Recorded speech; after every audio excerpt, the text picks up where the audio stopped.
આજના ટોપ સ્ટોકની વાત કરી લઈએ તો વાટેક વભાપ 14% નેગેટિવિટી બતાવી રહ્યું છે, કારણ કે સાઉદી અરબ સાથેના 2700 કરોડના પ્રોજેક્ટ અહીંયાથી જે રીતે રદ થયા છે, નેગેટિવ ઇમ્પેક્ટ સ્ટોક બતાવી રહ્યું છે.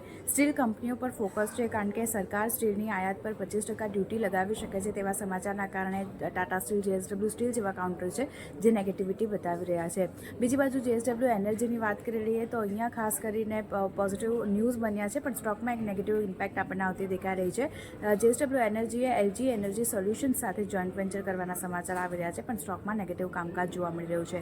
એલટીઆઈ માઇન્ડટ્રીની વાત કરી લઈએ તો અહીંયા પણ નેગેટિવિટી છે, કારણ કે કર્ણાટક હાઈકોર્ટે 88 કરોડના ટેક્સ ઓર્ડર પર પ્રતિબંધ લગાવ્યો છે, એને કારણે સ્ટોકમાં નેગેટિવિટી આપણને આવતી દેખાઈ રહી છે. પોઝિટિવ સાઇડ વાત કરી લઈએ તો એક્સાઇડ ઇન્ડસ્ટ્રીઝ ફોકસમાં છે, કારણ કે એક્સાઇડ એનર્જી સોલ્યુશન્સમાં ખાસ કરીને 100 કરોડનું રોકાણ અહીંયાથી કંપની કરતી જોવા મળશે, એને કારણે પોઝિટિવિટી એક્સાઇડ ઇન્ડસ્ટ્રીઝનું કાઉન્ટર બતાવી રહ્યું છે.